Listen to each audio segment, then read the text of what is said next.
Hey Pisces, this is your bi-weekly reading. We are taking a look at the period of time between the full moon in Leo, and that is happening on January 25th, and we are going from then until the sorry, I just thought I saw something on my screen until the new moon in Aquarius, which is happening on February 9th. So that is the period of time that we're looking at, which is the waning phase of the moon. So that's the energy that we're working with.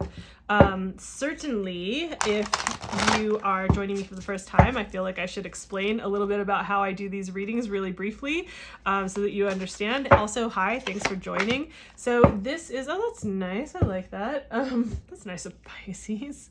That's a really good one. So this is meant to be a 2-week period of time that approximately that we are focusing on what area of life is being pointed out to, where are you being directed with your focus to pay more time, energy, and attention into, that would be something that would be most beneficial for all areas of your life if you were to spend just 2 weeks spending a little bit more time, energy, and attention in this particular area and working with the moon.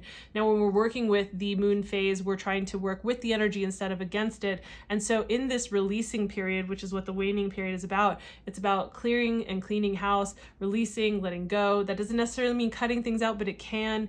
It's also about seeing what's working, what's not working in a particular area of your life, like doing some kind of self-reflection, some examination in this particular area, and the advice that comes through with that, along with that, the guidance, we could say as well.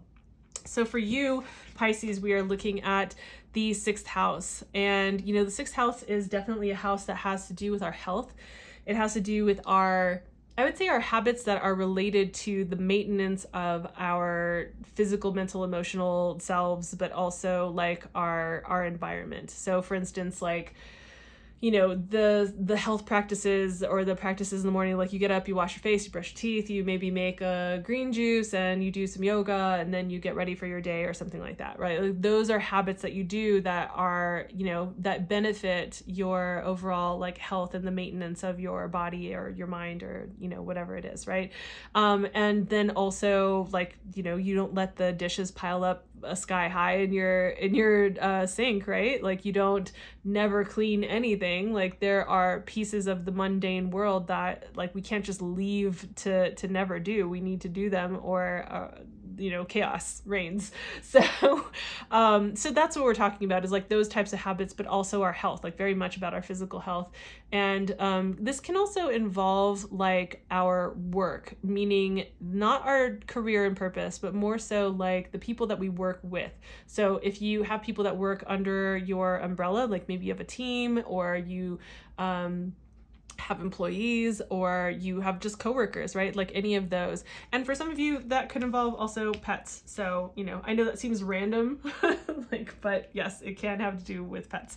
So when we're looking at this particular area of our life and we're working with the waning phase of the moon, I feel like it's pretty obvious, but I just really want to put that together for any of you who are kind of maybe newer to tarot and these kinds of concepts. But this would be us looking at like, well, what is or is not working in this particular area of your life? Like, are there habits, are there things that you are doing or not doing that are not of benefit to your health, right? That are that like perhaps maybe staying up and binge watching things until like 2 o'clock in the morning, and then you know you've got to be up by 6:30, but it's just like, you know, that particular habit may not seem like it's you know, it's harmless for a night, but if it's like a regular habit, then it can certainly deprive us of our sleep, which can create fatigue, mental fog, and just our emotions taking a downturn, not being so clear, not being so present, not feeling optimistic overall, right? So like we can see how there could be really very concrete things that we are doing or not doing with regard to our health, right? Also, like, are we moving our bodies? Are we getting enough water? Are we sleeping? Are we taking care of like the basics in this particular area of our life? You know, and this can also have to do with like, again, with if we're talking about with our coworkers or people that work under our umbrella, for instance, things like that, are working with a team. You know, perhaps if there might be conversations that need to be had to have a better, clearer understanding, clear the air, or, you know, make sure there are no misunderstandings. And so that can be a way of clearing out, cleansing, clearing, letting go of things, releasing things, right, as well. So in those ways. So I hope I've given you enough examples to where you can actually see that. Now, with that, we have the Three of Cups. I love that you have the Three of Cups. That's really lovely that you have the Three of Cups.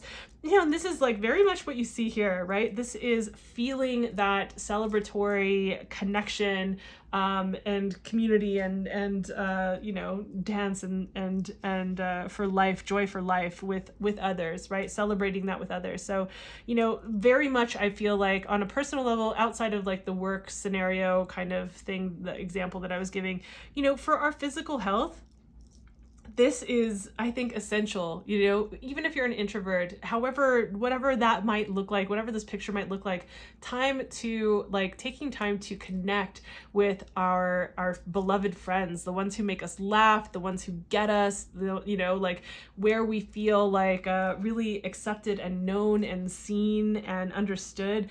That's like soul filling. That is nourishment for us. And so, you know, it's necessary, even in the stress and the strain of the world, taking some time out to have that is really beneficial to connect with others in that way, to celebrate in that way. And maybe even like if this does have to feel like it feels like maybe it's work related, like with coworkers, or, you know, again, like people who work under your umbrella, that kind of a thing. You know, maybe this is about like taking some time to just like connect with each other, and not in that very, you know, cheesy, outdated, corporate, you know, forced feeling of merriment where there's like forced team building things or whatever. Obviously I have a little bit of judgment about that. If that's your thing, I'm sorry. But just like where it doesn't feel like everyone wants to like be there and have the experience, right? Where it's like natural, organic, and it feels good, right? So maybe this is like, maybe you do have a team of people and you're just like, you know what, you guys, like, why don't we just like this Friday, like, let's all go grab, you know, cocktail and celebrate like what we've done this week or whatever, you know, or like whatever that looks like. I'm just giving examples, you know, whatever feels appropriate for you. But this is important. This is nourishing. This is good for us. So, you know, taking the time to do that and to look at what that is, and how can you bring some of this vibe into your life, like for the sake of your health overall, right? Like, I'm not saying start your day with wine, although they're, you know, on a Sunday, why not, you know? But it's like, it's more like how can you bring in this feeling of joy and celebration and lightness, right? This is a light feeling, right? You can't be in this space unless you're able to just like let go of the burdens of the day or of the month, and just allow yourself to be in a space of like lightness and light energy and laughter and that type of thing. So I like this feels good. It just feels, we're talking about feels, and there's water right with the cups, right? So it's just like, yeah, it feels good. So I hope that this feels insightful or helpful in some way. If it does, please give the video a like. It really does help me as I'm building the channel. Also share this with another Pisces that you think might really like benefit. If you're just like, oh, this person needs to hear it, I would love for that to be shared. Yes, I'm trying to build the channel. And also the reason that I do this is because I want people to get their messages. I want them to like hear, I want someone to hear it. Like that's why I listen to a couple of readers that do, you know, collective tarot as well, because, you know, sometimes I listen to them like, oh, that's exactly the message that I needed. That's so on point for me this particular month. And then there will be like 2 weeks where it's not my message, and then another week where it totally is, you know? So yeah, just to say, that's what I would love to do, is to spread the message. So please do, if you know any other Pisces, sun or rising signs, and please subscribe if you haven't already, and I'll see you in the next video. Bye.